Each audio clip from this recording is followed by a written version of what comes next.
Dublab.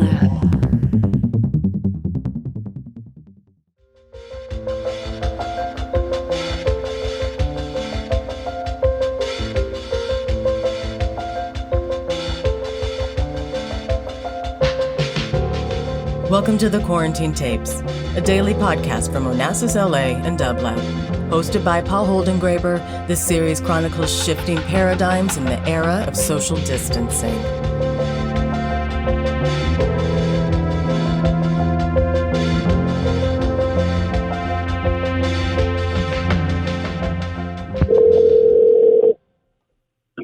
Hello, this is Davina. Hello, Davina, Two Bears. This is Paul Holdengräber calling you from the Quarantine Tapes, and I'm so delighted that you're part of this series. How are you today? I'm doing good, thank you. Where do I find you? I'm in Santa Fe, New Mexico, at the School for Advanced Research. Is that where you teach? I actually have a fellowship here. It's called the Anndrea Fellowship. And what does that fellowship entail, and how is it working to have a fellowship in the midst of this pandemic?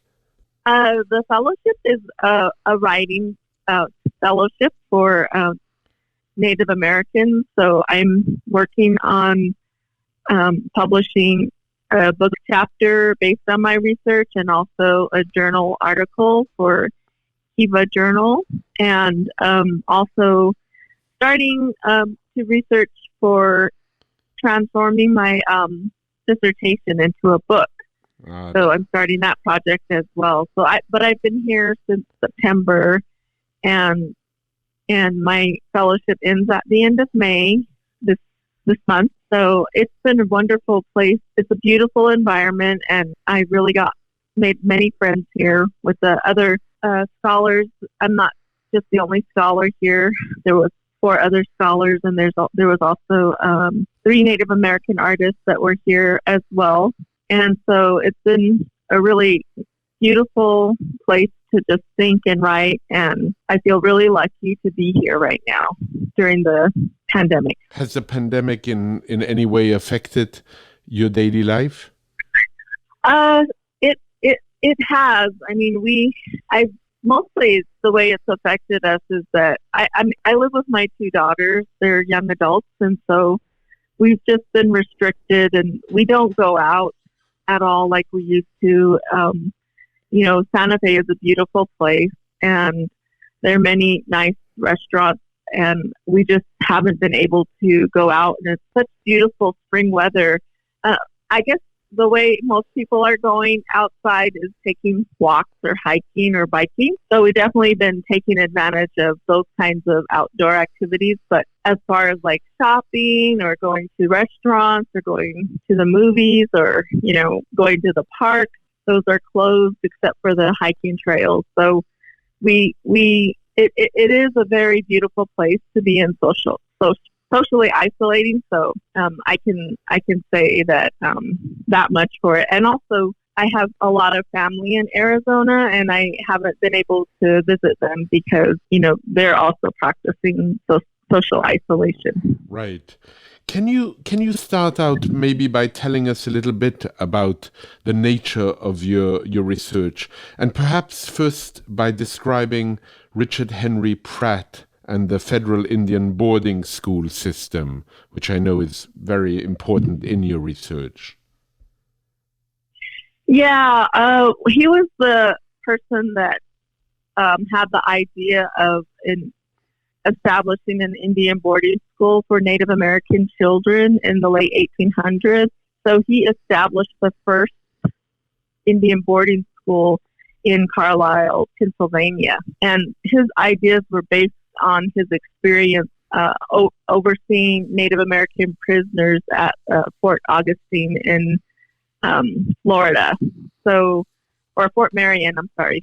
And so he had experience with these Native American prisoners of war, and I think they were from Plains Indian tribe.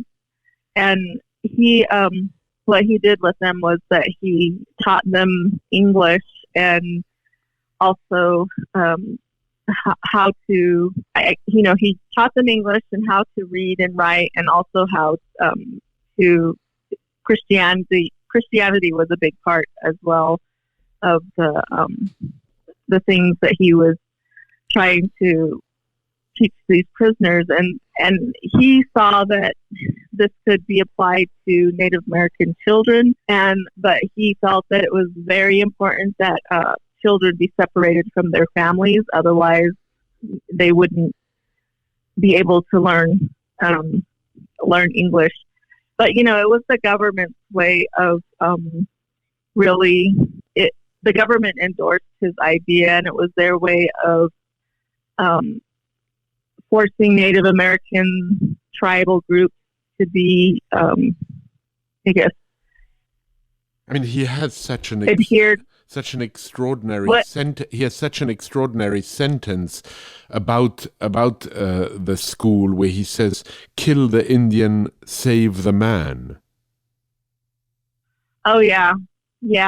I mean, the whole institution was to just not allow the children to connect with anything, any of their culture or identity, and the government did this as a way to keep tribes in check that they were warring with. So, they used the children as a way to ensure that tribes, don't continue to war with the United States, and also so that they could give up more of their land, and that's how they use the children. And parents, they didn't have any choice. A lot of the children were just taken from them. And even if they protested, the government still took the children from them. And this idea, after the Carlisle Indian School, it spread across the country. So there were many other boarding schools that were built all over the country. And the Navajo Reservation had 9 federal Indian boarding schools built on the Navajo Reservation in Arizona and New Mexico. So he many children died at more than 100 children died, almost probably 200 at the Carlisle Indian School, because it was a place that was very, very difficult for children to survive in, because they were lonely. They didn't have their family. They stripped them of their culture, their everything that they were familiar with, and there was no one taking care of these children other than the white staff or teachers that were there. So it was many children died at that school. Your focus, as I understand it, is on a particular boarding school, the Loop boarding school, and I know it has a personal significance for you, given your family story. Maybe you can tell us a little bit about that research, and also what you think its purpose was. The Loop School? Yes. Yeah, well, these schools, the government, the United States signed a treaty with the Navajo Nation after they forcefully rounded up the Navajo people in the 1860s, and they placed them at Fort Sumner in New Mexico. And again, many Navajo people died en route and died at Fort Sumner, and they were imprisoned there for 4 years. And they were set to be sent to Oklahoma Indian Territory, and the leaders of the Navajo people negotiated with the United States government to be let go back to their homelands in Arizona. And so miraculously, the government agreed to let the Navajo people go back to their traditional homelands in Arizona. And part of the treaty that was signed was that the Navajo agreed to have their children attend school, and the school would be built for every 20 children or every 30 children, the school would be built. But that never really, the government never really lived up to their treaty obligations. But part of what they did do was build 9 federal Indian boarding schools on the Navajo Reservation in the early 1900s, and Loop Boarding School was one of the federal Indian boarding schools. And both of my grandparents attended this school in the 1920s and probably a little bit into the 1930s. And they told me stories about their time at the old Loop boarding school. And they didn't really tell me very much, but I remember my grandfather's story because it was really, I think it was just a nice story. And he told me the story of how him and his friends used to go rabbit hunting around the school. And what he did was he got a toy cap gun for Christmas at the Loop boarding school. And he turned his cap gun into a real gun. And him and his friends would go hunting for rabbits around the school, and then they would build a little campfire and cook their rabbits and eat them. And my mother told me that the reason why they were doing this is because they were starving at the old Loop boarding school. So as I got older, I worked for the Navajo Nation Archaeology Department, and I realized that this site, the old Loop boarding school, is an archaeological site. It's a huge site. And then I also realized that there's nothing really written about this. There's no Navajo history about the school. Right. It's mentioned, like the name is mentioned in some books, but no one has ever documented and the history of it. But a lot of people know that site is there. It's an important place because many, many children, went to school there while the school was open from 1909 is when it first opened, and it closed in 1942. So and it closed, a lot of the families... It closed in 1942 to become something else. Yes. It closed and it became a Japanese internment camp. It was called the Loop Isolation Center. Goodness. And that aspect of the history has been researched and published about. The Park Service published a book on Japanese internment camps, and so they do include the Loop Isolation Center, a few pages on the Loop Isolation Center, and also a movie that was recently released, like maybe 5 years ago. It's called A Bitter Legacy, and I forget who the director is, but she's Japanese. So she made this movie, and I haven't seen the movie yet, and I really want to see it, but I just haven't been able to see that movie.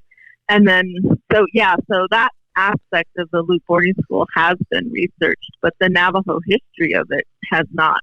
And so I really wanted to do this project because it's an important place in my community and they want to know more about it too. And so this is my way of giving back to my community information about the school. They want to know more, and yet at the same time you have encountered sometimes resistance to your research. And I'd love you to talk a little bit about that resistance to archaeology. I guess it's kind of hard to be an archaeologist as a Navajo or Diné person because traditionally we are taught to not disturb archaeological sites. We are just to leave them be, and it's mostly because if you disturb a place where a person has lived and died, you could make the spirits angry and they could make you sick, and not just you, they could make your family sick. So a lot of people don't think that archaeology is, and a lot of Navajo people don't think archaeologists or archaeology is a field that is necessary or that is something that they want to become, I guess. But there are other Navajo people that see archaeology as a way to protect sites, right, and to be able to document Navajo history and culture, because these days the language, the history, the culture is not being passed onto the younger generation as strongly as it was, in the 20th century. And so some Navajo people believe that archaeology is a way for us to preserve our heritage and our culture, and that we can, be able to make our research available to the younger generations of Navajos. And this would be a way for us to preserve our language, culture, and history. So I'm one of those those Navajo people. Fighting in a way, resisting in a way, preserving, and in a way saving a history that, if you were not to write it, Davina, might not. I don't know if it might not exist, but the traces would be with the passage of time would be harder and harder to uncover. And you once wrote that there's a bleak history of American archaeology in the eyes of most native people. And you've spoken a little bit about it, but why bleak history? Well, it's bleak because for a very long time, archaeologists, the field of anthropology is built upon colonization. Right. And for a very long time, archaeologists have researched the past or researched, all sites in this country. The ancient sites are Native American sites. Right. And so when archaeologists would go and research places, they never asked permission from the tribes that lived, next to the sites, or from the tribes who consider these sites, part of their ancestors. The archaeologists, did not ask permission. They did not work with tribes, basically contemporary tribes. They basically just ignored them for the most part. Most archaeologists, there may have been a few that were. There were a few that didn't do that, but most of them did, and they would not listen to contemporary people's concerns about archaeological sites, nor would they invite them as to help them to research these sites. So tribes, were very concerned about the treatment of especially Native American burials that were being excavated, and instead of reburied, Native American burials, whether they're ancient or historic, like recent burials, they would be sent to the museums and, other institutions like universities. And so Native American human remains and burial objects and also sacred objects were just taken from tribes and without their consent.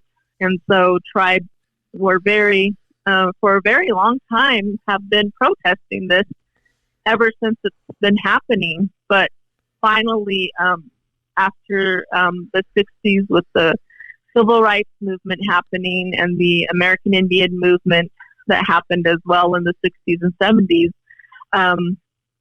I think archaeologists and anthropologists could no longer ignore contemporary Native American people and their concerns about their ancestors and human remains and burial items or sacred items in museums. So, especially with the passage of a law in 1990, the Native American Grave Protection and Repatriation Act, which requires all entities that have received federal funding to repatriate human remains, burial items, and objects of cultural patrimony and sacred objects. So this law really, really forcefully changed, because archaeologists and anthropologists had to adhere to the law now, and part of the law requires that they consult with contemporary Native Americans. It's so interesting to me that you in writing this story about the old Loop boarding school and following those traces and really in some way trying to, as it were, as you say, decolonize archaeology and anthropology. Another one of your interests, and in a way, which goes together is your interest in the Native American music. And I was particular. I hear you reacting to that strongly. I was particularly interested in knowing that now you're DJing, and I'd like you to talk a little bit about how music works in the context of your worldview and your research, and how music might be another way of saving and resisting. Yeah. Well, I've always been a fan of Native American music. I, have of course listened to it all my life, and my mother, she used to play Exit, which is the a band that was very popular in the 70s, and it was a rock and roll band, and they the songs that they composed, they were really that they went along with the American Indian movement and just trying to bring recognition to contemporary Native people and our concerns with regards to how we were being treated, and all of the treaties that were broken. So this music very much, to me, as a child, influenced me to like that kind of music first of all, and then really listen, even though I was just a kid, to the messages embedded in the music, which were really resonated with me as a Native person, which, was protection of, the land, the animals, and the environment, caring for Mother Earth, and also, again, addressing the fact that our treaties were broken and they needed to be upheld. The what we signed those treaties, agreeing to these different things the United States government asked of us, but yet they didn't hold up their end of the bargain. So, Davina, I guess I was wondering if I'm sorry I interrupted you. Please go on. Oh, that's okay. No, go on. It's my mistake. Please. Yeah. So, and anyway, when I got to IU, Indiana University, I was asked to be a volunteer DJ, and I never even thought I could be a DJ. Yeah. But my love of Native music, I want to share Native music, because once I became a DJ, I realized that there are Native, First Nations, Indigenous people making music all across the Americas. And it's not just, their traditional songs that they've been singing for, hundreds of years, but they're composing music all the time. And I just didn't realize the rich depth of Native musicians, and also Native Hawaiians. And they compose music in all genres. And it's just amazing what they do with their music. Many powerful messages are embedded in a lot of the music about, again, fighting for Native American rights, fighting for, indigenous protection of indigenous lands. And when I say indigenous lands, I mean, these are the lands that people have been living on for thousands of years. Right. And so, they can't just stand by and watch, oil companies come in and just wreck the land or mining. They have to do something. So a lot of them protest, take things to court. They make music to spread the word. So, and then of course you just have the music that's fun to dance to. And then there's people composing music in their language because they want to preserve their language or pass the language on to the younger generation. So they're, composing music in contemporary genres like hip hop or, electronic dance music. So, these are just so fascinating. I just love. I can hear it in your voice. And Davina, could you, in closing, share with us some music that you love. I'd love to, as we bid farewell, to bid farewell with some music. Yeah. I'm going to play Alisa Harkin's song. I've been listening to her a lot lately, and I purchased her song, Pony, it's called, and she's Cherokee, and she really works to preserve her language through her music. And so I just want to play this song for you, and again, I've been listening to it a lot. So this is called Pony, and it's by Alisa Harkin. Thank you so much.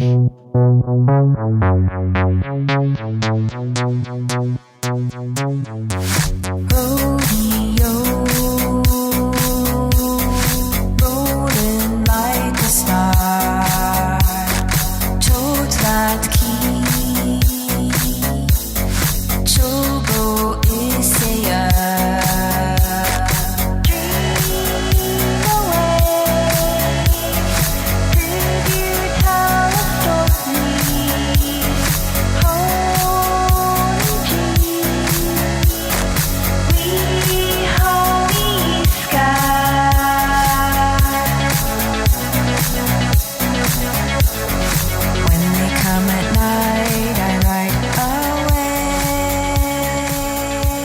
Yeah. Davina, how wonderful.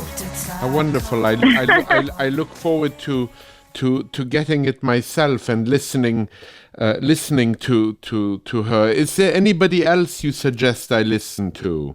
I'm sure there's a long list. You have you have a whole class you teach and DJing. So tell me, educate me. Well, one of my favorite artists is Ed Caboti, and he is from the Hopi of Arizona and also Santa Clara Pueblo.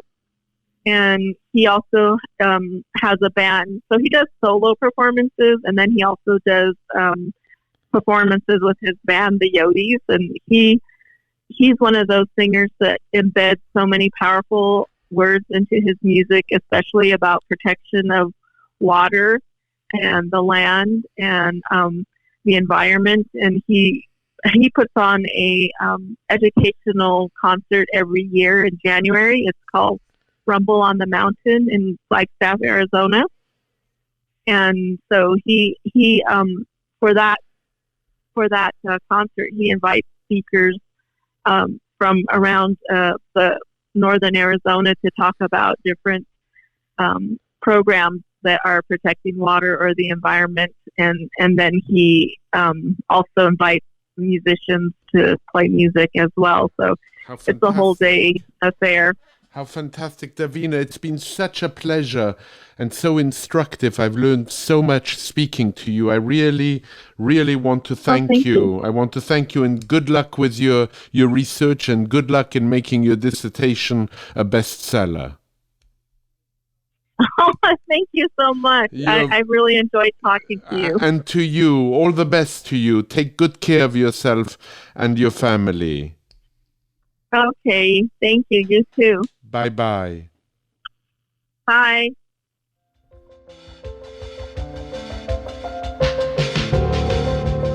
To support this show and Dublab's progressive programming, go to dublab.com/support.